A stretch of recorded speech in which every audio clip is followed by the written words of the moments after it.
खोल कर दे और जादू वाले भाई, मैंने रात डिवाइस लेके उसामा भाई को दी। बताया कि उनके पास रहेगी। मैंने पूरी कोशिश की कि आपको दिक्कत ना करनी पड़े, लेकिन इस दफा वो हमें दाग देगा। जी जनाब, अस्सलाम वालेकुम। फिजिकल हाजरीन को तो सब कुछ साफ नजर आ रहा है, ठीक है। ऑनलाइन हाजरीन को आवाज, स्क्रीन और कैमरा तीनों चीजें क्लियर है? इस सवाल से ये लगता है कि क्लियर जी, आवाज, स्क्रीन, कैमरा तीनों चीजें क्लियर हैं ऑनलाइन वालों? ये नहीं हो सकता, पहले ही मैसेज ये नहीं आ सकता। आवाज आ रही है? No voice.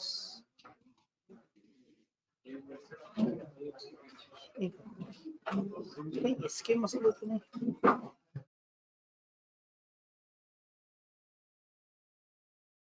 Microphone connected. जी ऑनलाइन हजरात, आवाज, स्क्रीन, कैमरा तीनों चीजें क्लियर है ऑनलाइन वाले भाई? यस, आखिरकार हमें यस का मैसेज आ गया, ठीक हो गया। कल बड़ा मजेदार सा टॉपिक हमने शुरू किया था, आज लगता है नीचे नाका लगा हुआ है। तो अवाम, अभी कल तो मैं अवाम को देख के खुश हो रहा था कि फाइनली मतलब इस कमरे को मतलब हाँ हाँ हाँ, वो वाले नहीं आए होंगे या शायद वही बैठे हुए हो। जी, मैं इतनी जल्दी नहीं मान सकता कि पोस्ट वाले हिम्मत हार गए। ये प्री वाले ठंडे बच्चे होते हैं, पोस्ट वालों में एक एनर्जी होती है। अगर मुझे ऑप्शन मिले ना कि सिर्फ एक ही तरह की क्लास पढ़ाई है तो मैं पोस्ट रिजल्ट पढ़ाऊं, क्योंकि उसमें बच्चा पहले दिन से सीरियस होता है। प्री वाला बच्चा तो 1.5 महीने तक तो सोचता रहता है कि क्या मैंने जो पेपर उठाए हैं वो सही भी उठाए हैं या नहीं उठाए।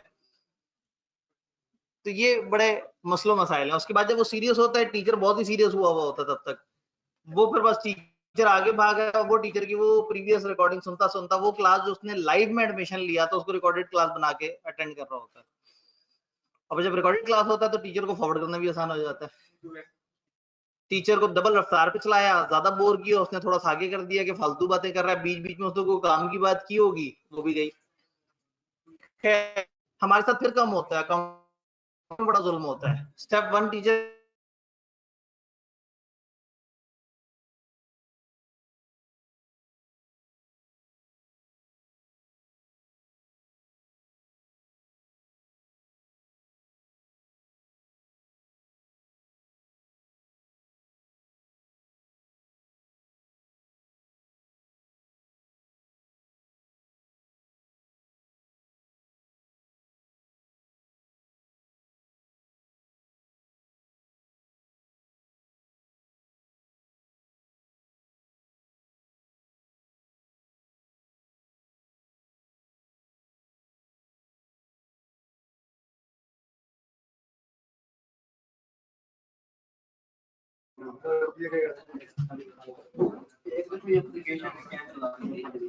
एक ही दफा बड़ी सी एप्लीकेशन लिखें।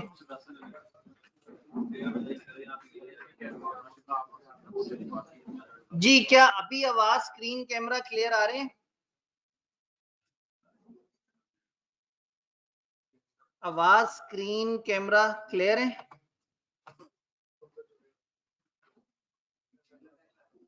डन। ये जी हमारा पहला स्टेप। अगला स्टेप ये है कि हम दोबारा से मैनेजमेंट वालों को बुलाएंगे, उनसे कहेंगे की कर दो। नीचे भी हमने तजर्बा किया तो 2-3 मिनट तक तो हमारा लेक्चर सही चला था। सर प्लीज अपना नेट ठीक करवा लें। यकीन माने ये वही नेट है जो पूरा दिन सही चलता है। दोपहर बस 12 बजने की देर है, 12:30 बजने की देर है। वो असल में एक वक्त में जितना चला सकता है वो चला दिया होता है। वो कंप्यूटर लॉग आउट होता है, दूसरा लॉग इन होता है और बस वो मर जाता है। सर पीक टाइम, हाँ ये बात भी सही है, कुछ टाइम पे जरा लोड भी ज्यादा होता है। 3 डिवाइस हैं इस वक्त इसी कमरे को सपोर्ट करती है और 30 MB की 2 है और एक शायद पता नहीं थोड़े से कम MB की है। और मतलब फिर आखिरी हल मोबाइल होता है, ये भी तकरीबन 30 MB की रफ्तार दे देता है लाइव स्ट्रीमिंग में। लेकिन बस सर लॉ पनौती है जी। अभी तो आवाज वगैरह क्लियर है ना सब? अभी आपके पास सारी चीजें क्लियर आ रही हैं?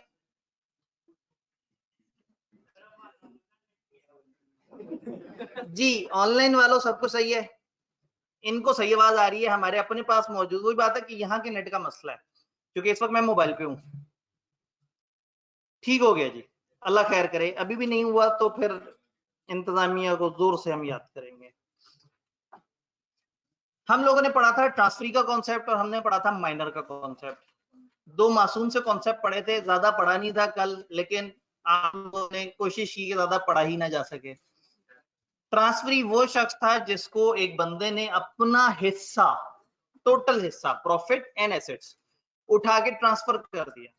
वो शख्स पार्टनर है जिसने अपना हिस्सा ट्रांसफर किया है, और ये शख्स जिसको ट्रांसफर किया गया इसको फिलहाल प्रॉफिट का हिस्सा मिलता रहेगा, और जब ये फर्म बंद होगी तब एसेट का हिस्सा भी मिल जाएगा। या दूसरी ऑप्शन ये है कि जिस पार्टनर का वो ट्रांसफरी है, जब वो पार्टनर छोड़ गया तो इसको हिस्सा मिल जाएगा।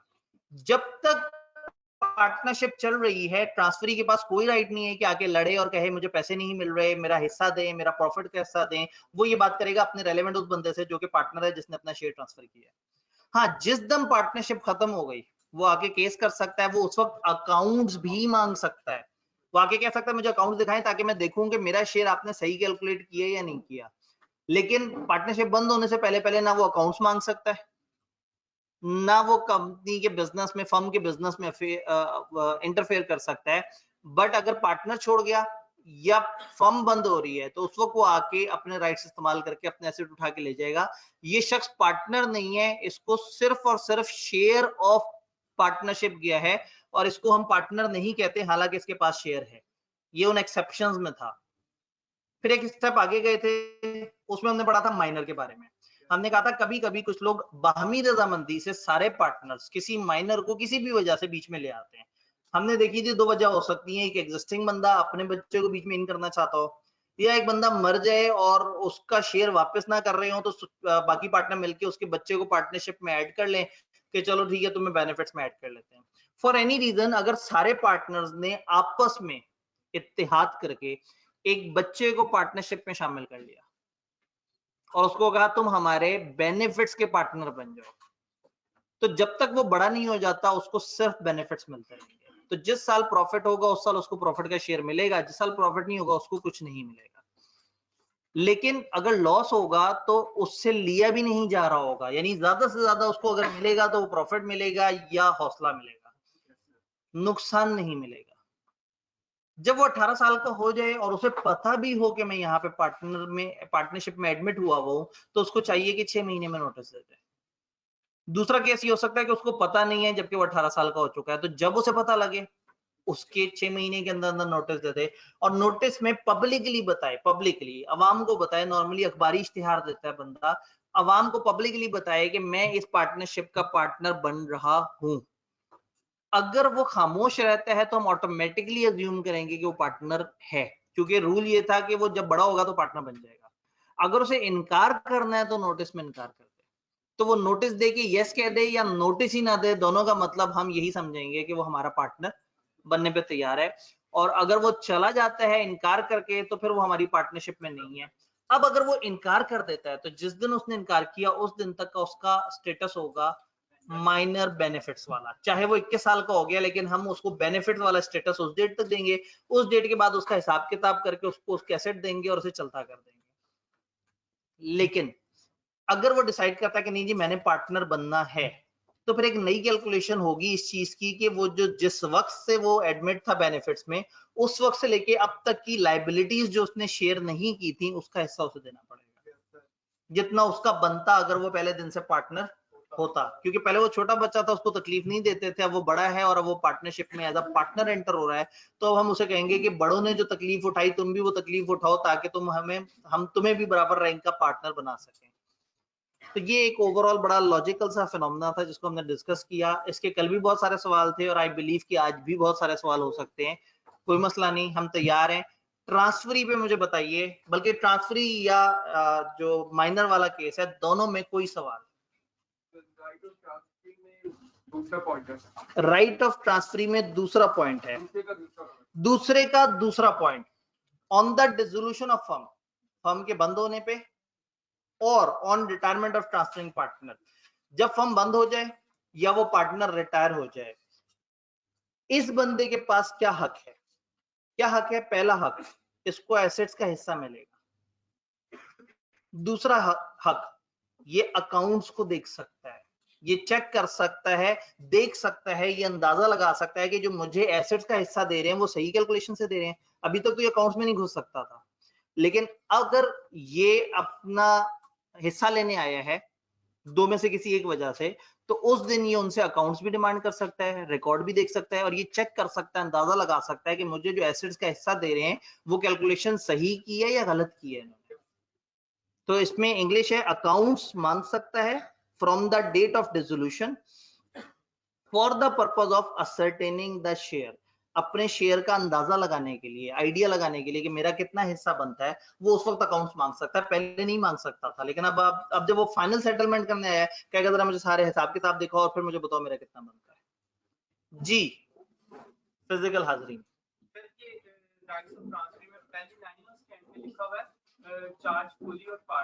ठीक है, ठीक है, चार्ज को इग्नोर करें, मॉर्गेज और चार्ज को साइड पे करके पढ़ते हैं।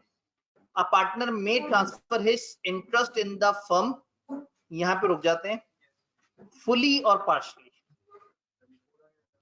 एक बंदा अपना इंटरेस्ट, अपना हिस्सा किसी और को पूरा भी दे सकता है, कुछ हिस्सा भी दे सकता है। तो एक पार्टनर हो सकता है कहे कि मेरा जितना हिस्सा है पार्टनरशिप में, उसमें से आधा मैं मस्जिद को देना चाहता हूँ, तो फुली भी हो सकता है, पार्शली भी हो सकता है। अब ये हिस्सा दूसरे को किस किस तरीके से दिया जा सकता है? हो सकता है उसने इससे खरीदा हो बाय सेल, हो सकता है ये उसके नाम पे मॉर्गेज या चार्ज करवा रहा हो। ऐसा कब होता है? जब आप किसी से लोन लेते हैं ना, तो वो लोन के अगेंस्ट आपको कहता है जी कोई एसेट दो मुझे। तो हो सकता है एक पार्टनर एक पार्टनरशिप में बड़ा अच्छा खासा हिस्सा हो, वो लोन लेने जाए, बैंक कहे जी इसकी जमानत क्या है, वो कहे जी मेरा पार्टनरशिप में वहां हिस्सा है, मैं उसके ऊपर आपका चार्ज क्रिएट कर देता हूँ। एक कागज है जिसपे लिखा होता है कि अगर मैंने आपके पैसे ना दिए तो मेरा इतना हिस्सा आपका हो जाएगा। तो ये मॉर्गेज बेसिकली नॉर्मली जमीन पे होता है, चार्ज नॉर्मली डिफरेंट एसेट्स पे होता है। इन दोनों का मतलब होता है कि किसी लेंडर को आपने सिक्योरिटी के तौर पे चीज दे दी। ये दोनों का कॉन्सेप्ट हमारे सिलेबस में नहीं है, ये हम कंपनी लॉ में जाके पढ़ेंगे, पूरा चैप्टर इसके ऊपर। यहाँ पे बस सिर्फ हमने तेजी से इस जुमले को याद कर लेना है कि एक पार्टनर अपना इंटरेस्ट सेल, मॉर्गेज या चार्ज से कर सकता है। इवन ये सेल, मॉर्गेज या चार्ज क्रॉस भी कर दें तो भी जुमला कंप्लीट है। आप पार्टनर में transfer his interest in the firm fully और पार्शली। एहतियातन मैंने फिर भी आपको मॉर्गेज और चार्ज बता दिया कि ये होता क्या है, लेकिन आपके सिलेबस में उसकी गहराई में उतरना या उसको समझना हरगिज नहीं है। जी फिजिकल हाजिरीन, ट्रांसफरी क्या पार्टनर बन सकता है? दुनिया का कोई भी इंसान पार्टनर बन सकता है। कब? जब सारे शेयर होल्डर मान जाए। तो ट्रांसफरी भी दुनिया के कोई एक शख्स की डेफिनेशन में, यानी ट्रांसफरी होना उसको कोई प्रिविलेज नहीं दे रहा। रूल यही है कि दुनिया का कोई भी शख्स अगर पार्टनर बनना चाहता है तो सारे पार्टनर मानेंगे तो पार्टनर बन जाएगा। तो ट्रांसफरी की भी कहानी यही है। वो अभी तक सिर्फ एसेट का हिस्सेदार है। अगर वो चाहता है पार्टनर बने, वो आएगा, सबसे बात करेगा, सब बैठेंगे मिलके कागज रिवाइज करेंगे और उसको पार्टनरशिप में अगर चाहेंगे तो शामिल कर लेंगे। जी फिजिकल हाजरीन, जी अगर माइनर है ट्रांसफरी तो माइनर पार्टनर नहीं बन सकता। तो हो सकता है आप उसे कहें यार एक काम करते हैं, एडमिटेड टू बेनिफिट्स कर लेते हैं। जी मेजोरिटी वाली लाइन की लास्ट, मेजोरिटी कौन सी वाली मेजोरिटी? बर्डन ऑफ प्रूफ, ये ठीक है, इसमें ये वाला पॉइंट बर्डन ऑफ प्रूफ वाला, ये वाला ठीक है जी। असल में हम ये कह रहे हैं कि एक बच्चा जब बड़ा हो और 18 साल का हो जाए तो उसे चाहिए कि 18 साल का होते ही 6 महीने में डिसाइड कर ले। लेकिन एक केस में उसको 6 महीने 18 साल से काउंट नहीं होते। वो कौन सा केस है? उसे पता ना हो। अब अगर अदालत में केस चला जाए और हम कहेंगे जी इस बंदे ने अभी तक नोटिस नहीं दिया, हम तो इसको पार्टनर मानते हैं, उसने कहा जी मुझे तो पता ही नहीं था मैं आपका पार्टनर हूँ, जबकि वो 20 साल का भी हो गया है। अब ये साबित पार्टनर्स को नहीं करना कि इसको पता था या नहीं पता था, उस बच्चे को करना होगा कि उसे नहीं पता था। तो ये जो जब ये मामला चलेगा अदालत में, अदालत कहेगी कि कैसे नहीं पता लगा के तुम पार्टनर हो, तो उस बच्चे को समझाना पड़ेगा कि किस वजह से मैं नहीं मानता था कि मैं इनका पार्टनर हूं। क्योंकि मामला बड़ा खतरनाक हो सकता है। कैसे खतरनाक हो सकता है? 18 साल का हो गया बच्चा, 6 महीने में उसने नोटिस नहीं दिया, बाकी पार्टनर सोच रहे होंगे हमारा पार्टनर है। 20 साल का बच्चा हुआ है और ये किसी जगह पे गड़बड़ कर देते हैं और थर्ड पार्टी जाकर उस बच्चे को पकड़ लेती है कि इन्होंने मुझे बताया था तुम भी हमारे पार्टनर हो। बच्चा कहेगा मैंने तो ऐसा कोई पब्लिक नोटिस नहीं दिया, मैं पार्टनर हूँ। वो कहेंगे नहीं जी, उन्होंने कहा है कि 18 साल के 6 महीने तक उसने कोई नोटिस नहीं दिया तो वो ऑटोमेटिकली हमारा पार्टनर है। तो बच्चा एक ही तरीके से बच सकता है अगर वो कहे मुझे नहीं पता था कि मैं पार्टनरशिप में शामिल हूँ। तो उसे पता था या नहीं पता था, इसकी जिम्मेदारी का बोझ किसके कंधे पे आएगा? उसी बच्चे के। उसको साबित करना होगा, क्योंकि अगर वो साबित ना कर सका तो वो पार्टनर काउंट होगा 18 साल के 6 महीने बाद से। जी, माइनर की लायबिलिटी का सेकंड पॉइंट, एक काम करता हूं मैं जरा इसको, his share is liable for the acts of firm.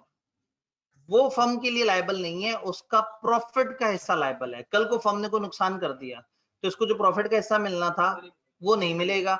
इसका मतलब है कि ज्यादा से ज्यादा इसकी लायबिलिटी है उसका हिस्सा, इससे ज्यादा। जी जी बिल्कुल, कैपिटल भी हिस्से में काउंट होगा। तो अगर बड़ा लॉस हुआ तो उसका कैपिटल भी खराब हो सकता है। जी, माइनर के लिए पब्लिक नोटिस देना जरूरी है। जी बिल्कुल, यकीनन ऐसे ही लिखा हुआ है। जब कानून ने कह दिया कि उसने पब्लिक नोटिस देना है तो पब्लिक नोटिस दे, और पब्लिक नोटिस दे के कहे मैं इनका पार्टनर बनना चाहता हूं, और बाद में इनसे आके कहे मेरा दिल करता है मैं स्लीपिंग पार्टनर बनूं, ये उसको एक दफा निकाल दें पार्टनरशिप से और फिर स्लीपिंग पार्टनर के तौर पे दोबारा शामिल कर लें। माइनर कभी भी स्लीपिंग पार्टनर के तौर पे एडमिट नहीं हो सकता, क्योंकि स्लीपिंग होता ही हुआ है जिसका पता ना हो, और ये तो पूरी दुनिया को बता के आ रहा है। तो साइलेंट हो सकता है, ये स्लीपिंग नहीं हो सकता। और अगर ये स्लीपिंग बनना चाहे एक दफा से निकालना पड़ेगा पार्टनरशिप से, फिर इसको नए सिरे से दोबारा से दाखिल करना पड़ेगा। हाँ, पब्लिक को फिर भी पता लग जाएगा। इसका मतलब है इसको जब निकलते हुए पब्लिक को नोटिस देना पड़ेगा मैं इनका पार्टनर नहीं रहा, फिर खामोशी से दोबारा दाखिल हो जाए। तो अगेन मतलब ये बहुत दूर की, हम वही है ना, रिमोट हो गया ये मामला। जी, एक माइनर है मर जाता है, एक माइनर है और वो जमाना है गैर बलूगत में ही इंतकाल कर जाता है। तो उसका क्या, अगर उसने तब तक गुनाह नहीं किए तो बख्शा जाएगा। ठीक है जी। भाई ने सवाल पूछा कि अगर एक माइनर है वो माइनॉरिटी में ही मर जाता है तब क्या होगा? असल में बहैसियत माइनर उसको जो हिस्सा मिल रहा था, अगर वो मर गया तब वो ऑप्शन तो बची ही नहीं कि वो पार्टनर बन सके। उस दिन समझा जाएगा, जैसे पार्टनर रिटायर हो जाता है ना, तो समझा जाएगा वो रिटायर हो गया, उसका हिस्सा उसके उन वाली वर्सा को मिलेगा जो कि गवर्नमेंट के कानून के मुताबिक उसके वाली वर्सा कहलाएंगे। ठीक है जी। तो माइनर अगर मर गया तो वो जन्नत में जाएगा या नहीं, ये डिपेंड करता है कि वो किस एज में मरा। जी, एक माइनर है उसको हमने सोच कहा होगा कि इतना प्रॉफिट मिलेगा, एक माइनर को हमने कह दिया इसको इतना प्रॉफिट मिला करेगा, पार्टनर बनेगा पब्लिक नोटिस के बाद तो उसको उतना प्रॉफिट मिलेगा, ये ज्यादा उतना ही मिलेगा। आप गौर से देखें तो किताब इन अल्फाज को बयान कर रही है, गौर से देखें। उन्होंने लिखा है कि जिस दिन वो पार्टनर बनेगा उसको वही हिस्सा मिलेगा जो उसके साथ तय हुआ था। जी, अगर ज्यादा करना चाहे बैठ के बात कर लें, यानी जब तक बैठ के नई बातचीत ना हो ना, कॉमन रूल्स हमारे सामने लिखे हुए हैं। उन्होंने कहा उसको वही हिस्सा मिलेगा जो बचपन में उससे तय हुआ था, उतने ही हिस्से का पार्टनर बन जाएगा। अब फर्क ये है कि वो लायबिलिटी का भी पार्टनर है, और अनलेस कागज पे कुछ और नहीं लिखा, वो लॉसेस भी उतना ही हिस्सेदार होगा जितना प्रॉफिट का हिस्सेदार। जी, सवाल?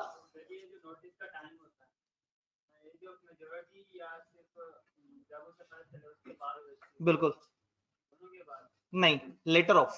लेटर ऑफ का मतलब होता है इनमें से जो बाद में आए। दो एग्जांपल्स हो सकती हैं। बच्चा 16 साल का और उसको पता है कि मैं पार्टनरशिप में एंटर हूं, उसे पता कब लगा है? 16 साल। और 18 साल और 16 साल में से बाद में कौन सा आता है? 18 साल, तो 6 महीने 18 साल से काउंट होंगे। फर्ज करें 18 साल का हो गया, लेकिन उसको नहीं पता, ये तो पता है वो 18 साल का हो गया, उसे ये नहीं पता कि मैं कहीं पार्टनर हूं। उसे पता लग गया 21 साल की एज में। अब 18 वर्सेस 21 में से बाद में कौन सा आता है? 21। तो आसान सा रूल है, उसको पता बाद में लगे या वो 18 साल का बाद में हो, इनमें से जो भी चीज बाद में होगी ना, वहां से गिनती शुरू होगी 6 महीने की। पार्टनर्स को चाहिए कि उसे बताएं, असूलन बात है कि वो उसे बताएं, और वो जरूर बताएंगे उसे। लेकिन हम कह रहे हैं कि अगर कभी ऐसा हुआ कि नहीं उसे पता लगा किसी भी वजह से, और उसको साबित करना होगा कि उसको क्यों नहीं पता लगा। हो सकता है पार्टनर ने उसे व्हाट्सएप मैसेज भेजा, वो उसने देखा ही ना। ठीक, तो कहने का मतलब है कि वो अदालत में वो साबित करता फिरे कि उसे क्यों नहीं पता लगा। ये पार्टनर्स की असल जिम्मेदारी नहीं है कि उसे बताए, असूलन उन्हें बता देना चाहिए, अच्छी बात है।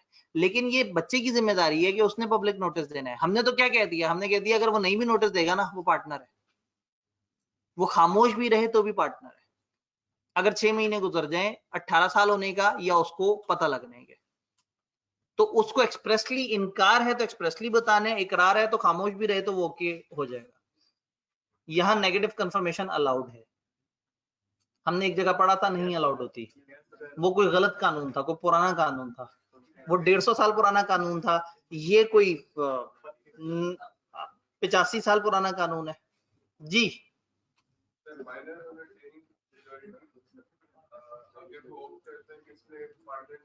माइनर जब मेजर हो जाए और वो उस दिन ऑप्ट करे कि मैं पार्टनर नहीं बन रहा, अच्छा फिर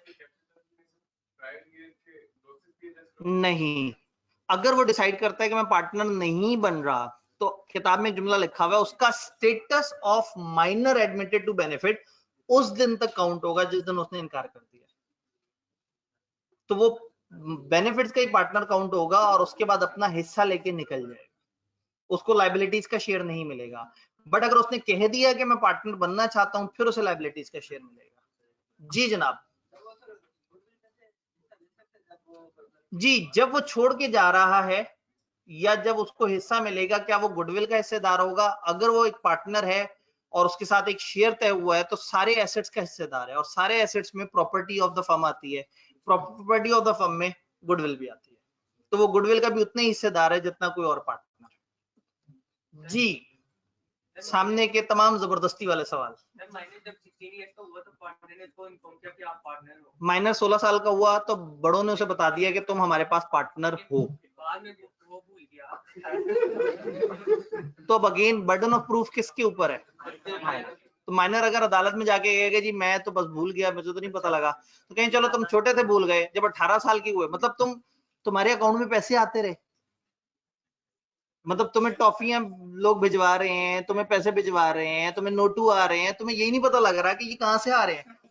मतलब ये कौन इतना मेहरबान हो गया एक बच्चे के ऊपर? तो बच्चा इतना तो थोड़ा सा समझ रखे कि ये जो पैसा आ रहा है ये क्यों आ रहा है। अगर ये किसी वजह से आ रहा है तो बहुत अच्छी बात है, और ये अगर बगैर वजह के आ रहा है तो बहुत खतरनाक बात है। हो सकता है जरदारी वगैरह के कोई पैसे हो जो वहां पे पार्क हो रहे हो सकता है किसी सियासतदान की बहन के पैसे वहां पे पड़े हुए हो, किसी सियासतदान के बच्चों के पैसे वहां पे पड़े हुए हो। तो भाई ये बड़ी खतरनाक बात है, ये बेनामी बड़ी डेंजरस चीज है। आपके अकाउंट में एम पैसे आ जाए और आप मुस्कुरा के पी जाए, कल को कहीं भी फंस जाना है आपने। जी, अब जो अनसाउंड माइंड होगा तो अनसाउंड माइंड का एक रखवाला होगा, कोई ना कोई केयर टेकर होगा, वो फंसता है। वरना तो बहुत आसान काम है ना, पागलों के नाम पे अकाउंट खुलवा के और लाखों करोड़ों रुपए वहां रखवा दिए जाए बेनामी अकाउंट में, तो ये बड़ी खतरनाक बात होती है इस तरह की ट्रांजैक्शन। जी सवाल। जी, अगर माइनर का कोई गार्डियन हो तो उसकी एज ऑफ मेजोरिटी हम जानेंगे ये वाले भाई से, कितनी होती है? मतलब मास्क उन्होंने लगाया हुआ और सारे बोल बोल के बता रहे हैं जैसे सबने मास्क लगाया हुआ और पता ही ना लग रहा हो। 21 साल अगर गार्डियन अपॉइंटेड है तो 21 साल, नहीं अपॉइंटेड तो 18 साल। जी, माइनर की लायबिलिटी होती है लिमिटेड, खूबसूरत जुमला है। और सर अगर फ्यूचर में कोई लॉस वगैरह पहले करते ही और बाद में माइनर बोल देते हैं कि यार मैंने आप लोगों के फॉर्म में आना, ठीक हो गया, तो सर वो उस लिमिटेड लायबिलिटी के अंडर वो लॉसेस बेयर करेगा अनलिमिटेड? जब उसने पार्टनर बनने का डिसाइड करना है ना कि मैं पार्टनर हूं, तो फिर उसे वो सारे दुख सहने होंगे जो सबने सहे हैं, तो वो माइनस वाले जो मामला आता है ना वो भी उसके जिम्मे पड़ेंगे। इसीलिए तो उसको ये हक हासिल है कि उस दिन आए अकाउंट्स देखे, डिटेल से देखे और 6 महीने के अंदर फैसला करे कि वो पार्टनर बनना चाहते हैं या नहीं। वो देखेगा फ्यूचर में फायदे कितने हैं, पास्ट में नुकसान कितने हैं, एक रफ सा अंदाजा लगा के एक प्रूडेंट डिसीजन लेगा। पास्ट ईयर के प्रॉफिट मिलते रहे थे उसे। इसको जो शेयर तय हुआ था, जो पहले तय हुआ था, अभी भी वही है, तो इसको उतना ही मिलता रहा जितना इसका हक था। लेकिन जो लॉस है वो इसको नहीं शेयर होता रहा। हक तो ये था कि वो भी से शेयर होता, बाकियों ने इसके से का लॉस बर्दाश्त किया। अब ये बड़ा हो गया कि मैं पार्टनर भी बनना चाहता हूँ, तो फिर वो कहेंगे कि ठीक है, फिर पार्टनर बनने के लिए आपको भी वो तकलीफें सहनी पड़ेंगी जो हमने सही है। भाई एक बच्चा वो कहे मैंने नाम के साथ एसीए लगाना है, तकलीफों से गुजरना पड़ेगा, चोटें खानी पड़ेंगी, मारे सहनी पड़ेंगी, पढ़ना पड़ेगा, मुशक्कत उठानी पड़ेगी। तो अब अगेन वही बात है, एक बच्चा बड़ा होके कहे जी मैंने ये वाला स्टेटस चाहिए, तो फिर वो बड़े जिनके पास ऑलरेडी वो स्टेटस है वो कहेंगे बेटा पहले उतनी मेहनत तो करो, पहले उस दिक्कत से होके तो आओ। तो जब भी आपको माइनर का मेजर बनने वाला पॉइंट समझ ना आ रहा हो, तो आपने समझना है कि वो बच्चा कह रहा है कि मैं नाम के साथ सीए लगाना चाहता हूँ, तो सीए लगाने का अगर फायदा उसे चाहिए तो फिर वो जो तकलीफें हैं वो भी सहनी पड़ेंगी। अभी तो आपको तकलीफों का अंदाजा ही नहीं है, आप लोग बहुत शुरू में, अभी तो आप सिर्फ सुनते हैं, आपको अभी एक फलसफा सा लगता है, फैंटेसी है। इर्द गिर्द बहुत सारे लोग नजर आते हैं ना जिनके पेपर रहते हैं, कहते हैं यार कैसे अजीब से लोग हैं, इनके पेपर पता नहीं क्यों रह जाते हैं। तो अभी तकलीफें आगे आनी है, बी रेडी।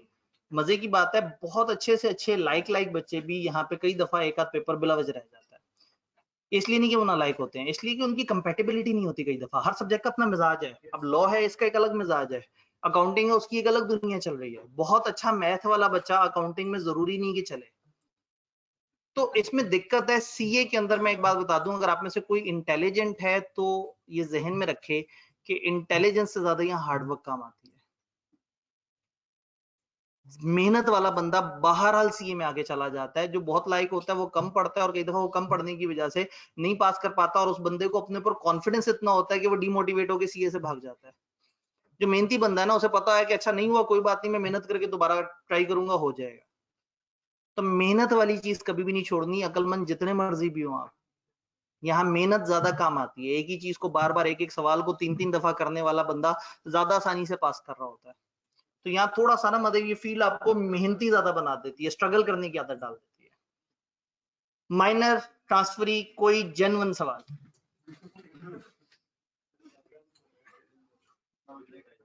ऑनलाइन वाले हजरात, अभी इनके भी तो सवाल है ना। ले जी, बस अब जो अभी तक सवाल आए हैं वो आंसर होंगे। अब ये पीछे जो है ना बच्चे, एक भाई ने लिखा अल्ताफ भाई, अब पता नहीं ये किस कॉन्टेक्स्ट में उन्होंने अल्ताफ भाई। Sir elect not to become partner का लास्ट पॉइंट बता दें जरा, देखता हूँ शायद हमने वो रिपीट किया है। Elect not to become partner, he has right to sue, ये केस कर सकता है किस पे? पार्टनर्स पे, for share of the property and profits. अगर ये कहता है मैंने जो है वो पार्टनर नहीं बनना, तो अब ये कहेगा मेरा हिस्सा दो, और अगर वो हिस्सा नहीं दे रहे होंगे तो ये इन पार्टनर्स पे मुकदमा कर देगा कि ये लोग मेरा हिस्सा नहीं दे रहे। अगर माइनर की डेथ हो जाए, वो अभी हम लोगों ने बात की। Sir minor can sue anyone, जबकि यहां लिखा है कि पार्टनरशिप में नहीं, बिफोर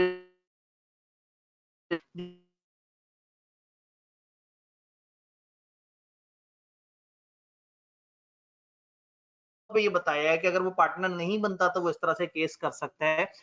लेकिन इन्होंने वो जनरल रूल डिस्कस ही नहीं किया। वो जनरल रूल अभी भी माइनर के पास है। माइनर के साथ कभी भी नाइंसाफी हो तो पार्टनरशिप एक्ट के अंडर नहीं, ओवरऑल उसके राइट है कि वो केस कर सकता है अपने हकूक के लिए। बेसिकली एक कॉसाई कॉन्ट्रैक्ट होता है, इसको हम कहते हैं कि किसी के साथ नाइंसाफी नहीं होनी चाहिए। तो माइनर के पास हमेशा यह हक होता है कि जब उसके हकूक पामाल किए जा रहे हो तो पार्टनरशिप का लॉ चाहे उसे हक दे ना दे, कॉन्ट्रैक्ट एक्ट उसे हक दे या ना दे, ये उसका आईनी हक है कि उसके साथ जुल्म नहीं होना चाहिए और उसके खिलाफ केस कर सकता है। हाँ, अब अगेन तो कॉन्ट्रैक्ट एक्ट वाली बात भी चलेगी, पार्टनरशिप वाली बात भी चलेगी। जहां क्लैश आएगा तो फिर वहां पे परेशान होंगे। अदरवाइज जो बुनियादी हकूक हैं वो उसी तरह से। पार्टनरशिप के एक्ट ने अब सारी बातें नहीं बतानी कि कंपेटेंट पर्सन कौन होता है, फलाना कौन होता है। ये कॉन्ट्रैक्ट एक्ट की बेसिक्स के बाद आगे एडिशनल गाइडेंस दे रहे हैं। वो जुमला अभी जैसे भाई ने भी याद कराया कि जुमला हमने पढ़ा था कि कॉन्ट्रैक्ट एक्ट वाली बातें चलती रहेंगी अनलेस के पार्टनरशिप के लॉ ने कुछ नई बात बताई हो। लें जी, ऑनलाइन में सर ट्रांसफरी को समझा दें।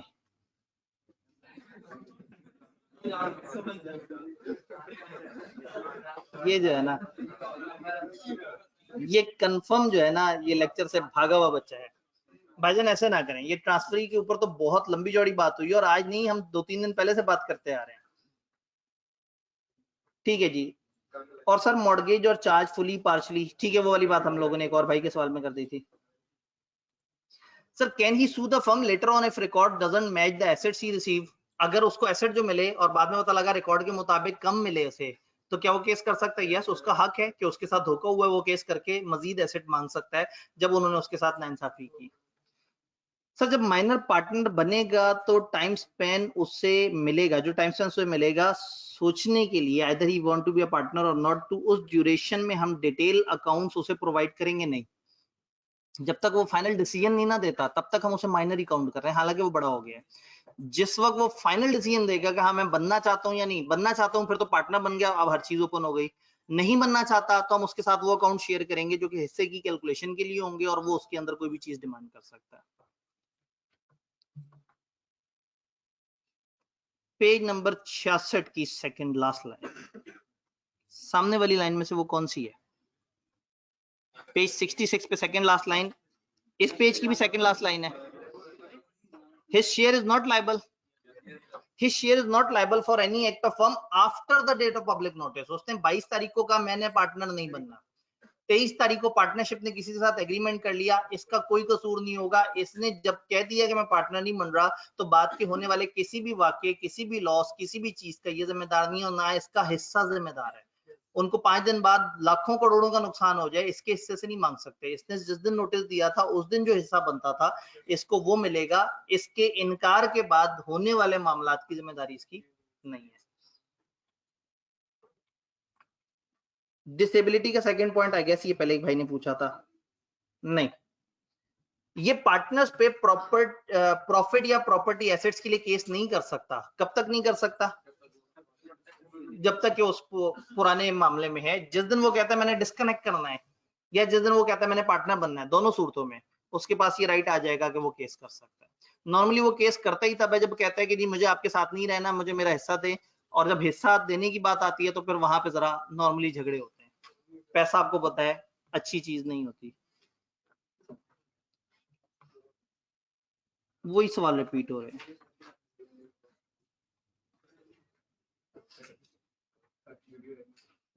सर अगर ट्रांसफर ये कह दे आधा हिस्सा देना है, आधा ट्रांसफरी का और आधा ट्रांसफरर का, ठीक है, और रिटायरमेंट ट्रांसफर के वक्त ट्रांसफरी मेजॉरिटी में भी हो गया,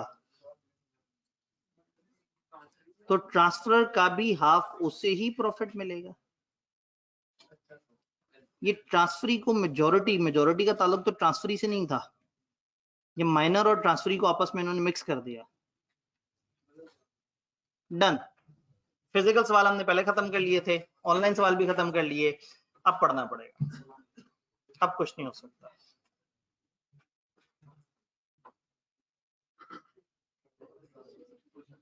इस चैप्टर में जो चीज सबसे ज्यादा दफा आई वो हमने पढ़ ली। रह क्या गया चैप्टर में? खत्म करते हैं, अगला शुरू करें। चैप्टर का नाम बहुत खूबसूरत है। पिछले चैप्टर में हमने पार्टनर्स के आपस के राइट्स पढ़े थे, इसमें हम पढ़ रहे हैं पार्टनर्स और थर्ड पार्टीज का आपस में क्या मामला है। अगर आप गौर से देखें तो ट्रांसफर भी तो थर्ड पार्टी है, माइनर भी तो थर्ड पार्टी है। तो इस चैप्टर में हम जो पढ़ रहे हैं वो ये देख रहे हैं कि हमारे पार्टनर्स का बाहर की दुनिया वालों के साथ क्या मामला होता है। एक मामला आपको मैंने बहुत पहले से बताया हुआ है कि बाहर वाला इनमें से किसी भी केस कर सकता है। फिर क्या होगा, ये आपस में से देखेंगे कि किसका बनता था, लॉस बेयर करना किसका नहीं था, और ये आपस में सेटल कर लेंगे। लेकिन बाहर वाले की नजर में ये सब के सब लायबल है। अब पार्टनर्स का थर्ड पार्टी रिलेशन थोड़ा सा स्टार्ट करते हैं। पार्टनर्स की अथॉरिटी, पार्टनर्स के पास क्या इख्तियारात होते हैं? एक एक्चुअल अथॉरिटी होती है और एक इंप्लाइड अथॉरिटी होती है। आई गेस कि अब हमारे सामने जो लोग मौजूद हैं उनको एम्प्लॉयड का वर्ड समझ आता है। एक्चुअल अथॉरिटी तो वो होगी जो कागज पे लिखी होगी, सबको पता है ये पार्टनर्स हैं, पार्टनर्स ये काम करेंगे, एग्रीमेंट में लिखा हुआ है, यानी कि जो चीज उनके एग्रीमेंट के मुताबिक स्पेसिफिकली डिफाइंड है उसको एक्चुअल अथॉरिटी कहते हैं। अगर मैं इसको एक्सप्रेस लिखना चाहूं तो कुछ गलत नहीं है। एक्सप्रेस अथॉरिटी ऐसी अथॉरिटी जो वाज़ेह तरीके से कि हाँ भाई ये इस पार्टनर की अथॉरिटी है।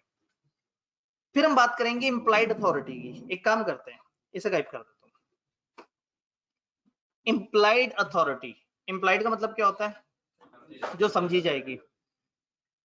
ये जो पार्टनर्स हैं, इन ये दो तरह का इनका रिलेशन है। एक तो ये ओनर भी हैं बिजनेस के, दूसरा एजेंट भी है बिजनेस के।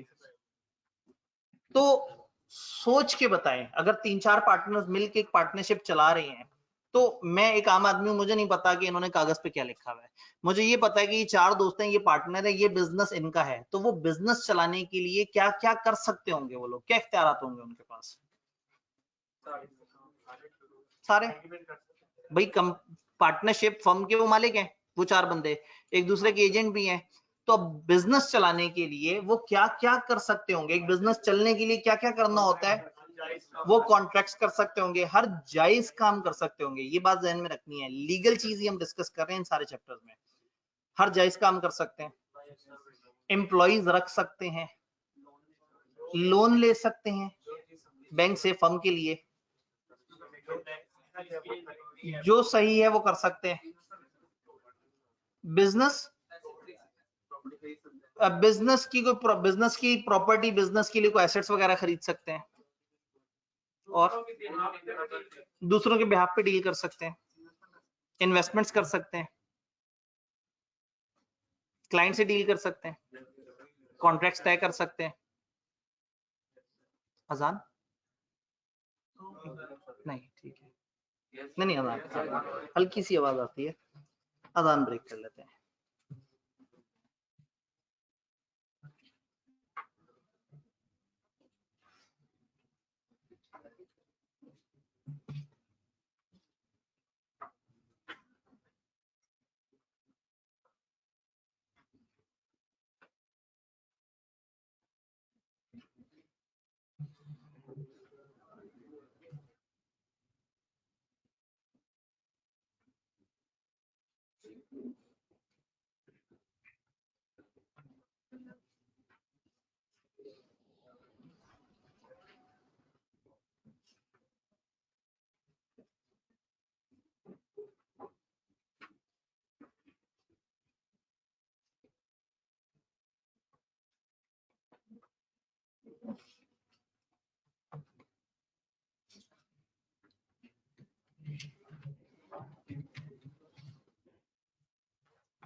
मौलवी साहब ने भी कोशिश की, टाइम फिर भी नहीं गुजरा।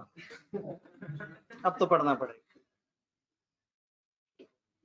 ले जी, पार्टनरशिप में आप बता रहे थे कि पार्टनर्स क्या क्या कर सकते हैं और आपने तकरीबन सारी चीजें ही बता दी।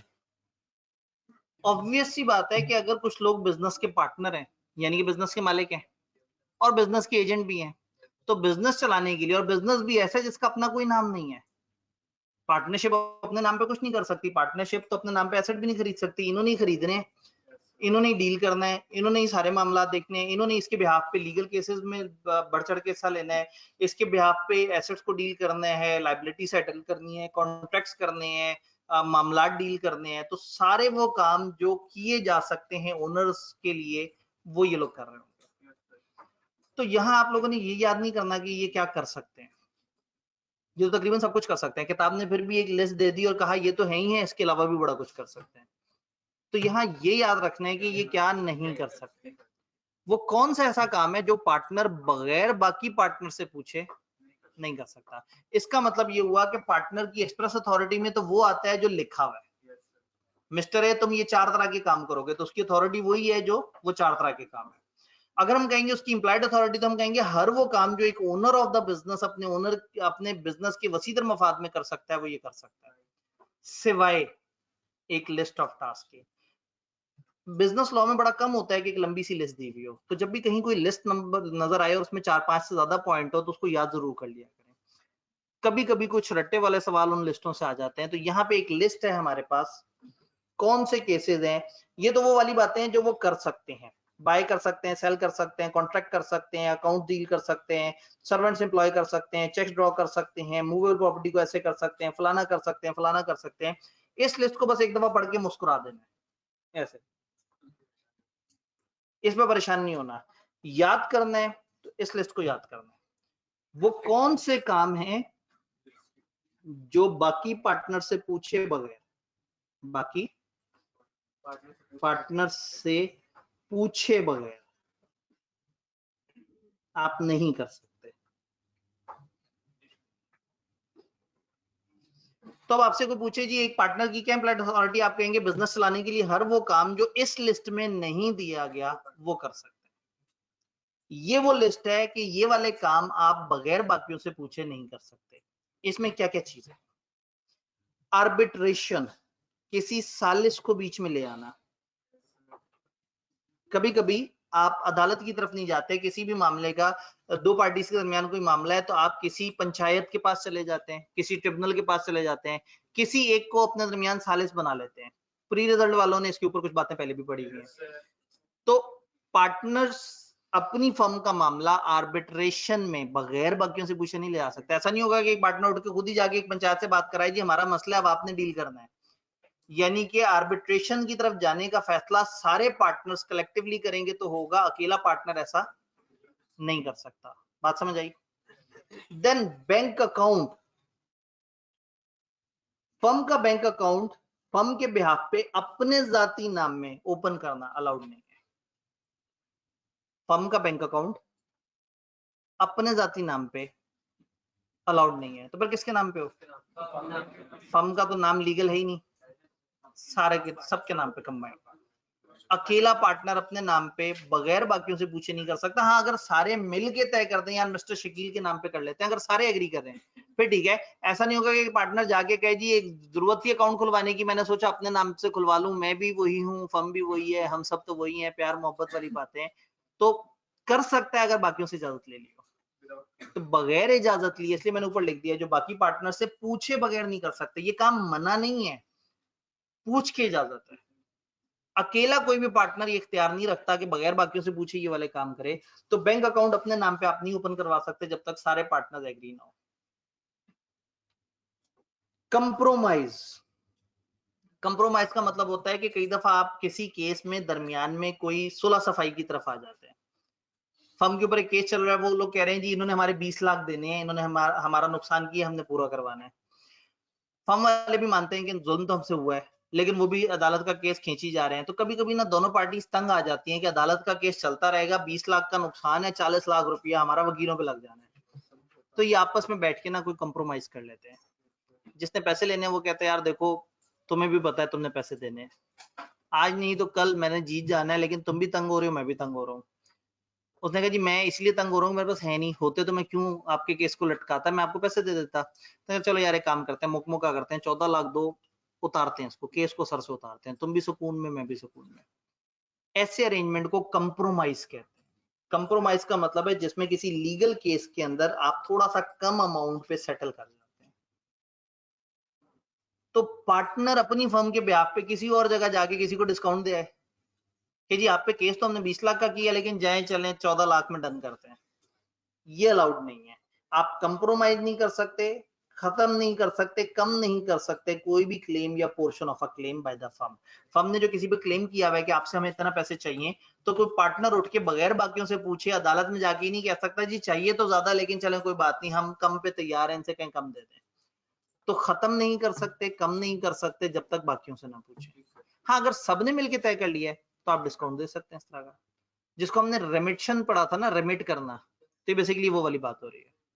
तो कंप्रोमाइज आप नहीं कर सकते सबसे पूछे बगैर। विड्रॉल ऑफ अ सूट, सू किसे कहते हैं, अदालती केस को।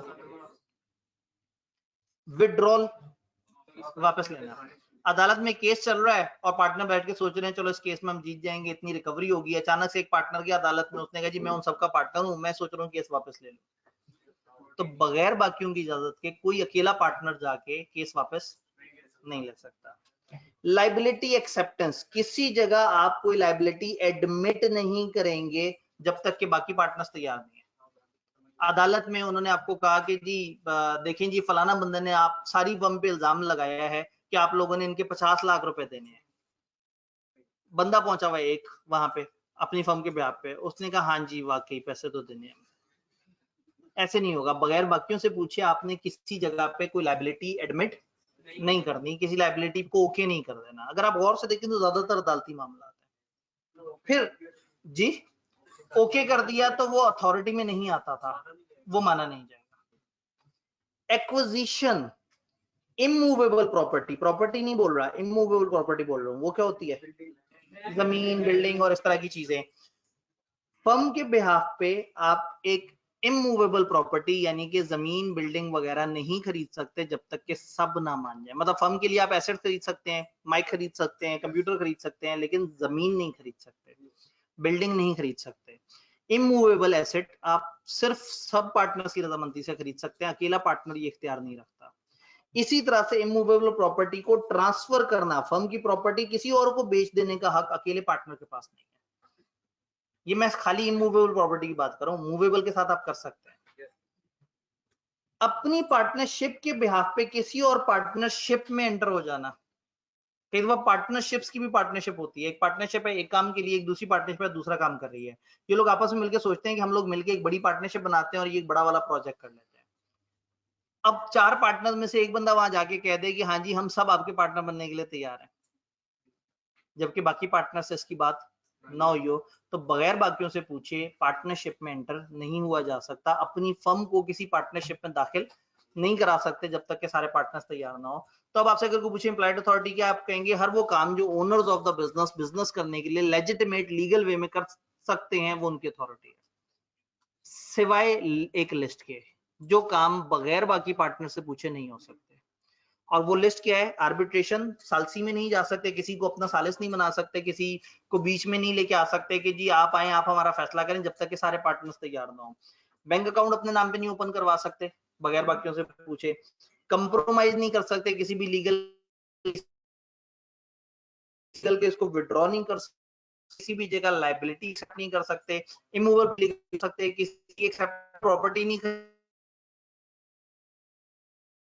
खरीद सकते, ट्रांसफर नहीं कर सकते। ये सारी एक लिस्ट ऑफ थिंग्स है जो कि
आवाज, स्क्रीन और कैमरा वापस आ गए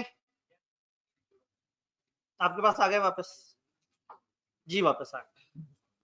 नहीं आया तो वो दवाइयों वाला भाई वापस नहीं आया, सब कुछ वापस आ गया। बड़ा दुख। कहानी समझ आ रही है? तो हमने अभी तक तो शुगल ही की है, एक लिस्ट है जिसको आपने रटा मारना है, बाकी तो शुगल की है। वो भाई कुछ कहना चाहते हैं?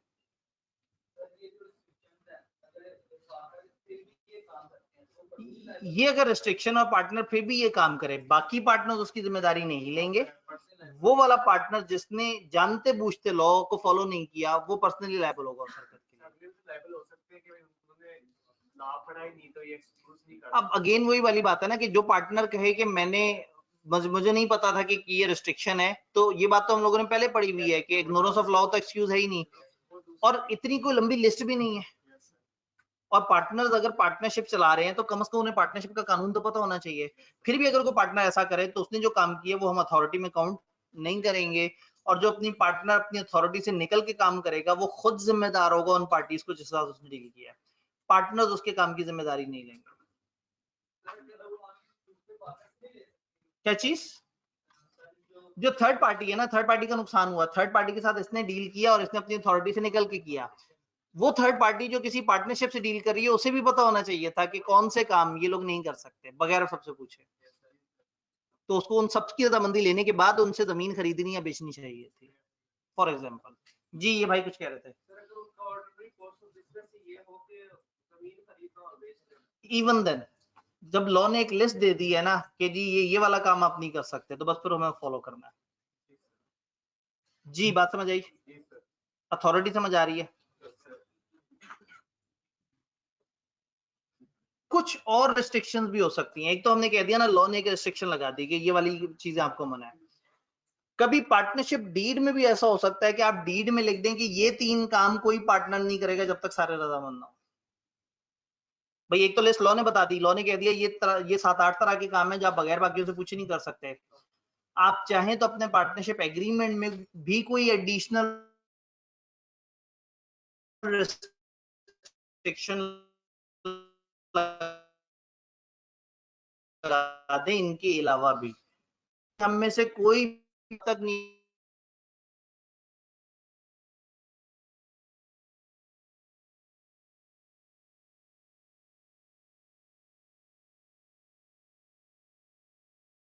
करेगा जब तक सारे पार्टनर्स रजामंद ना हो। फॉर एग्जांपल आप कह सकते हैं किसी बंदे को एम्प्लॉय हायर नहीं करेंगे जब तक सारे राजी ना हो।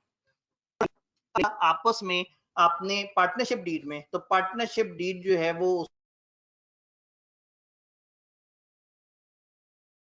वैलिड होगी, और ये तब वैलिड होगी जब फर्म से जो लोग डील कर रहे हैं उनको पता हो कि आपकी डील होना तो सीधा लिखा हुआ तो नहीं सबको पता होगा। पार्टनरशिप पार्टनर पे थर्ड पार्टी कर रही है तो थर्ड पार्टी को कोई नुकसान नहीं होगा, नुकसान इन्हीं को होगा। बट अगर उन केसेस में कोई केस हो तो थर्ड पार्टी को भी नुकसान हो जाएगा। तो इसका मतलब है कि कुछ एडिशनल रिस्ट्रिक्शन डीड में भी लगा सकते हैं कि हाँ भाई ये वाला काम आप नहीं करेंगे। Clear? Partner authority in an emergency, ये मैं आपको नहीं बताऊंगा। अगर इमरजेंसी आ जाए तो एक बंदा जो अपने काम को लेके जितना सीरियस था और जो कुछ कर सकता था वो अपने फर्म के बिजनेस को बचाने के लिए हर वो काम कर सकता है जो कि एक नॉर्मल इंसान अपने बिजनेस को बचाने के लिए करे। तो अगर इमरजेंसी आ जाए और पार्टनर की जिम्मेदारी नहीं भी है और फिर भी वो अदा कर देता है इमरजेंसी में फर्म को बचाने के लिए, तो वो वैलिड है।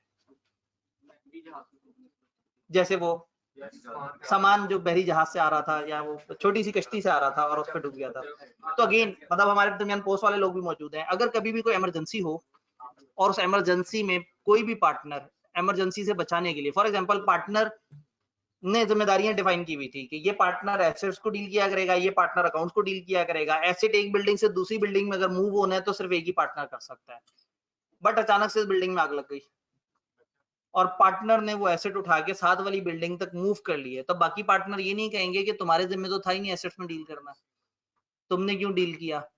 तो कानून ये कहता है कि इमरजेंसी में अगर एक बंदा अच्छी नीयत से कोई भी ऐसा काम करता है जो चाहे उसकी जिम्मेदारी में भी नहीं था, अगर वो साबित हो जाता है कि उसने इन गुड कॉज किया है, अच्छाई के लिए किया है, अपनी फर्म को बचाने के लिए किया है, तो वो ओके है।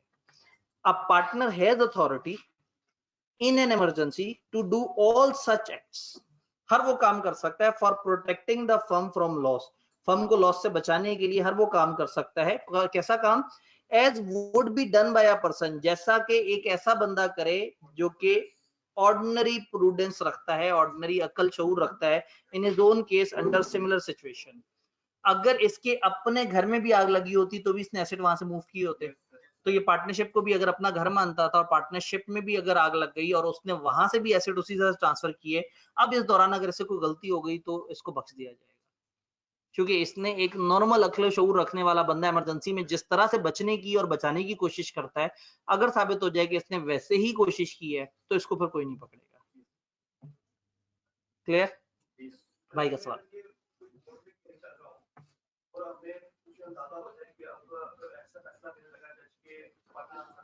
ठीक है, लें जी, एक भाई ने बड़ा पेचीदा सा मामला निकाला, दो चीजें आपस में टकरा गई। इन्होंने कहा हो सकता है अदालत में केस चल रहा है और हमें अचानक से पता लग गया कि अगर इस वक्त कंप्रोमाइज कर लेंगे तो बचाव हो जाएगा, नहीं तो आगे बड़ी मुश्किल में आ जाएंगे। तो क्या वो उस रूल को तोड़ सकता है? इसकी एक अजम्पशन होती है, वी हैव टू प्रूव कि रियल इमरजेंसी थी। रियल इमरजेंसी किसे कहते हैं? एक ऐसी इमरजेंसी जिसमें टाइम मार्जिन ना होने के बराबर हो। नंबर 2, आप बाकी लोगों से राब्ता ना कर सकते। नंबर 3, बाकी लोग आपकी मदद को ना आ सकते। इमरजेंसी मतलब ऐसा नहीं है कि अब मतलब एक हल्की सी एक जगह तीली जली है और पार्टनर साथ वाली बिल्डिंग में और ये उसे कॉल करके बुला सकता था, इसने कहा नहीं आग लगेगी मैं ही बुझाऊंगा। इमरजेंसी का मतलब इमरजेंसी, ऐसी हंगामी सिचुएशन जिसमें जो करना आपने करना। तो इस वाली एग्जांपल में अगर तो इतनी हंगामी सिचुएशन है, नॉर्मली इतनी हंगामी सिचुएशन नहीं आती, नोटिस आता है, कुछ ना कुछ कार्रवाई होती है, तो अगर इसके पास इतना टाइम भी हो कि किसी को कॉल कर सके तो उसे कॉल कर लेनी चाहिए। तो इसलिए डिटेल में रूल्स नहीं है, लेकिन वर्ड इमरजेंसी के बारे में कहा जाता है this should be real emergency. पुराने जमाने में रियल इमरजेंसी को डिफाइन करते थे, लेकिन अब हमारे सिलेबस छोटा हो चुका है तो वो उसको डिफाइन नहीं करते। जी, जाहिर आप जब किताब में ही नहीं है तो वो कहां से पूछेंगे। ये इमरजेंसी वाली बात समझ आई?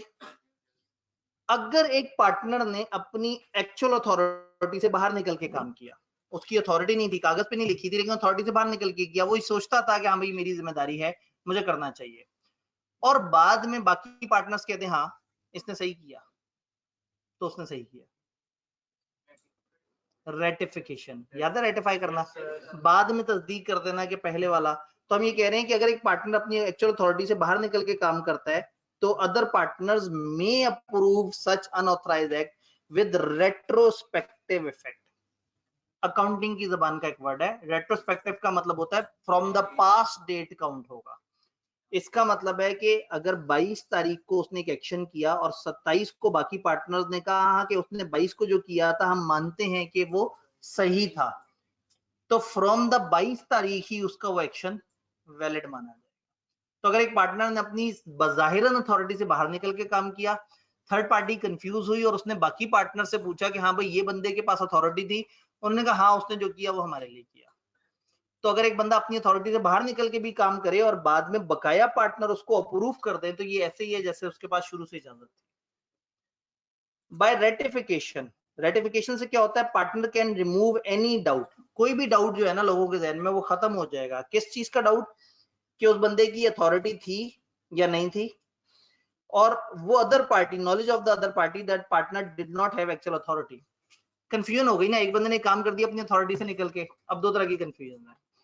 कंफ्यूजन नंबर 1, क्या पार्टनर्स मानते हैं कि उसको ये काम करना चाहिए था? नंबर 2, क्या उस तीसरे बंदे को लगता है कि ये इसने फर्म के लिए किया या जाती कैपेसिटी में किया है? तो जब पार्टनर आगे बढ़ के कह देंगे 22 तारीख वाला काम उसने हमारे लिए किया, दोनों कंफ्यूजन खत्म हो जाएंगे। थर्ड पार्टी को भी पता लग गया कि फर्म के लिए किया है और पार्टनर्स को भी पता है कि हाँ भाई इस बंदे ने एक काम किया है। तो एक बड़ा सिंपल सा रूल है कि अगर एक पार्टनर अपनी अथॉरिटी से सामने बजाहिरन अथॉरिटी से बाहर निकल के काम करता है, उनमें से नहीं, रेटिफिकेशन लीगल चीज की हो सकती है, लीगल की नहीं हो सकती, उनमें से नहीं, अगर उसने कोई एक एक्ट किया और बाकी पार्टनर ने सबके सामने कह दिया कि हाँ भाई ये एक्ट हमारे लिए इसने किया है, तो ऑटोमेटिकली वो एक्ट जस्टिफाई हो जाएगा। आई होप कि हम बहुत मुश्किल बात नहीं कर रहे। हमने अभी तक पढ़ा ये है कि पार्टनर की अथॉरिटी क्या है। एक्सप्रेस तो एक लाइन में खत्म हो गया बेचारा। एम्प्लॉयड अथॉरिटी हर वो काम जो बिजनेस के ओनर्स कर सकते हैं, क्या नहीं कर सकते वो एक लिस्ट है जो याद करना है। फिर हमने एक अथॉरिटी पढ़ी है जो पार्टनरशिप डीड में डिफाइन होती है। पार्टनरशिप डीड में आप एक्सप्रेस अथॉरिटी जैसे बता सकते हैं, वैसी रिस्ट्रिक्शंस भी लगा सकते हैं। इमरजेंसी में खुद ब खुद उसके पास कुछ पावर्स आ जाती हैं। तो ये एक ओवरऑल डिस्कशन है। एंड पे एक जुमला लिखा हुआ है, in order to bind a firm, किसी भी फर्म को आपने अगर बाइंड करना हो कि हाँ भाई वो आपके फैसले पे कायम हो, एन एक्ट डन और इंस्ट्रूमेंट एग्जीक्यूटेड, इंस्ट्रूमेंट वगैरह जैसे चेक वगैरह दे दिया जाए, कोई भी काम किया जाए या कोई भी पेमेंट शेमेंट की जाए बाय अ पार्टनर और other person on behalf of firm shall be done or executed in firm's name or in manner implying an intention to bind the firm। इंतहाई पेचीदा सी लाइन जो इंतहाई आसान सी बात कर रही है। वो कह रहे हैं अगर किसी ने पार्टनरशिप के नाम पे कुछ करना है तो वो बताए कि वो पार्टनरशिप के नाम पे कर रहा है। क्योंकि देखिए ना, एक इंसान का एक एक्ट है वो उसका अपना एक्ट कहलाएगा, और एक एक्ट है जो एक्ट ऑफ द फर्म कहलाएगा। याद है हमने बिल्कुल पहले दिन डिस्कशन की थी। तो उसे कहना होगा उसे कहना होगा कि ये जो मैं काम कर रहा हूं ये मैं अपनी फर्म की कैपेसिटी में कर रहा हूं और इस चीज की जिम्मेदारी मेरी फर्म लेगी। तो अगर एक बंदा कोई भी ऐसा काम करता है जिसमें उसका इरादा फर्म को बाइंड करने का है तो उसको साबित करना होगा, उसे बताना होगा, उसको दूसरों को किसी ना किसी तरह से शो करना होगा कि जो ये वो कर रहा है वो अपने लिए नहीं कर रहा, फर्म के लिए कर रहा है। अंग्रेजी दोबारा पढ़ लेते हैं, आपने घर जाके पर परेशान होना है, वैसे तो आपने फिर भी परेशान होना है। In order to bind a firm, एक फर्म को अपने किसी भी एक्शन से बाइंड करने के लिए, एन एक्ट डन और इंस्ट्रूमेंट एग्जीक्यूटेड, कोई भी काम किया गया हो या कोई भी पेमेंट शेमेंट हो, इंस्ट्रूमेंट नॉर्मली चेक शेक्स इन चीजों को कहते हैं, बाय अ पार्टनर और other person on behalf of firm, जिसने भी फर्म के बिहाफ पे कोई पेमेंट शेमेंट किया है या फर्म के बिहाफ पे कोई एक्शन किया है, अगर वो चाहता है कि फर्म उसके एक्शन पे बाइंड हो, शेल बी डन और एग्जीक्यूटेड इन फर्म नेम, तो उसे फर्म के नाम से वो वाला काम करना चाहिए कि मैं फर्म के नाम से कर रहा हूं, और इन मैनर या ऐसे तरीके से करना चाहिए implying an intention to bind the firm, एक ऐसे तरीके से करना चाहिए जिससे लगे कि हाँ भाई ये इस वक्त जो कर रहा है ये फर्म को बाइंड करना चाह रहा है। तो इंतहाई थका हुआ जुमला जिसको आप इधर क्रॉस भी कर दें तो कोई मसला नहीं, क्योंकि आपने एक्ट ऑफ फर्म तो पढ़ा हुआ ही है। ये वही वाली बात इन्होंने थोड़ा सा घुमा के कर दी। जी भाई कुछ कहना चाह रहे हैं?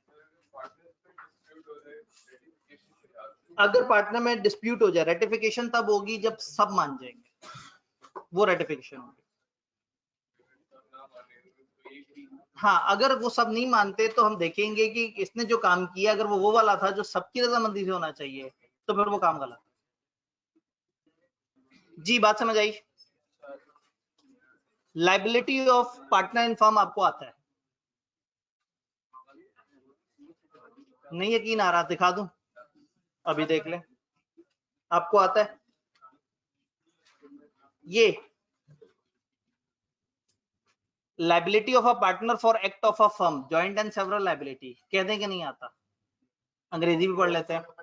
The liability of the partner is both joint and several, अभी भी कह दें नहीं आता। so that creditor may compel any one or more of the partners to discharge the whole of the debts of the firm। Firm का कोई भी case, कोई भी नुकसान, कोई भी लायबिलिटी सबसे भी वसूल की जा सकती है, किसी एक से भी वसूल की जा सकती है। तो ये सब जॉइंटली भी लायबल हैं, सेवरली भी लायबल है, मिलके भी लायबल हैं और कल्ले कल्ले भी लायबल है।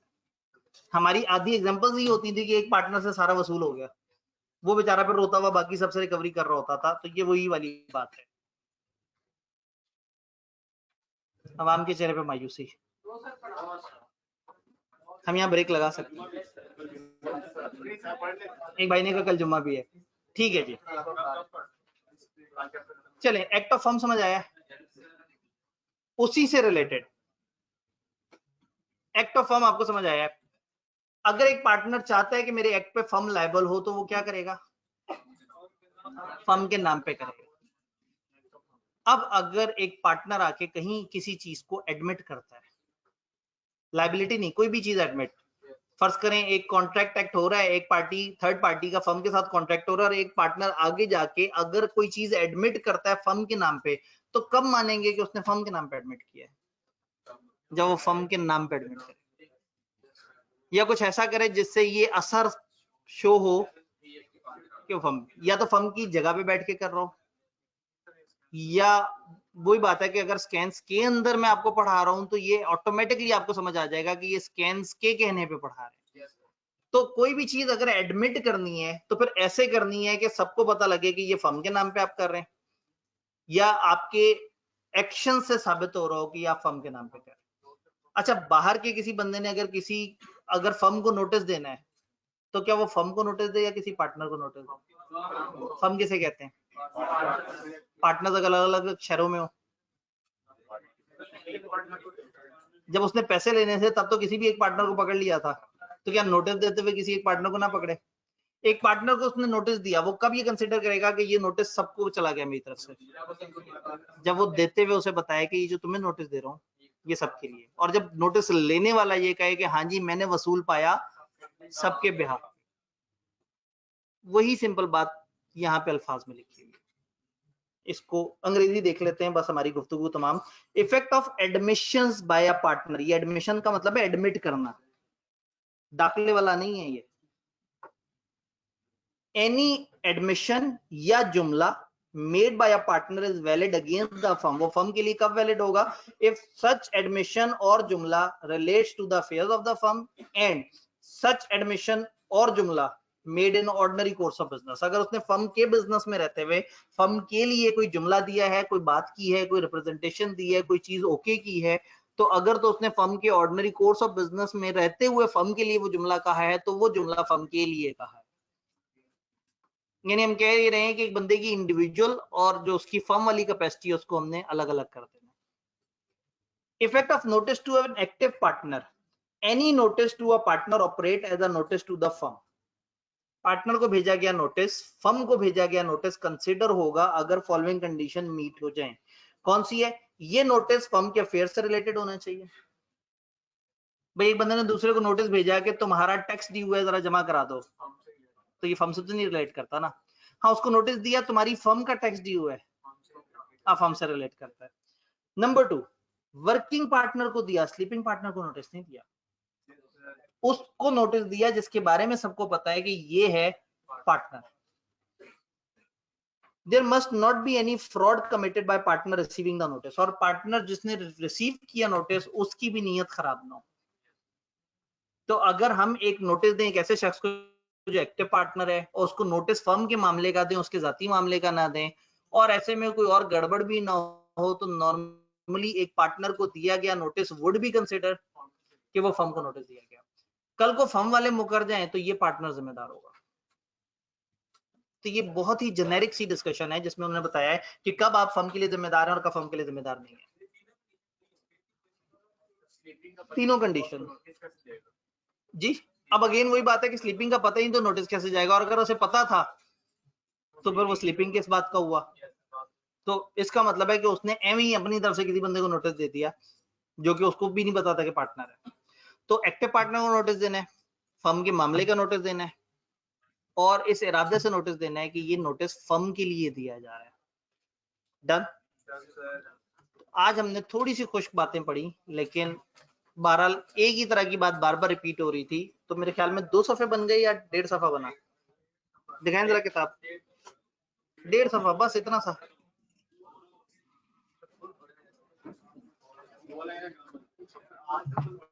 ठीक है जी, हम लोगों ने 2.25 सफ़े पढ़े। पेज 62 पूरा पढ़ा। पेज 63 में liability of a partner for act of a firm तक हमने पढ़ा। नीचे के 2 पैरा मैंने आपको नहीं बताया और मैंने बताने भी नहीं है, वो आपको बताया। डन। कल इंशाल्लाह ताला क्या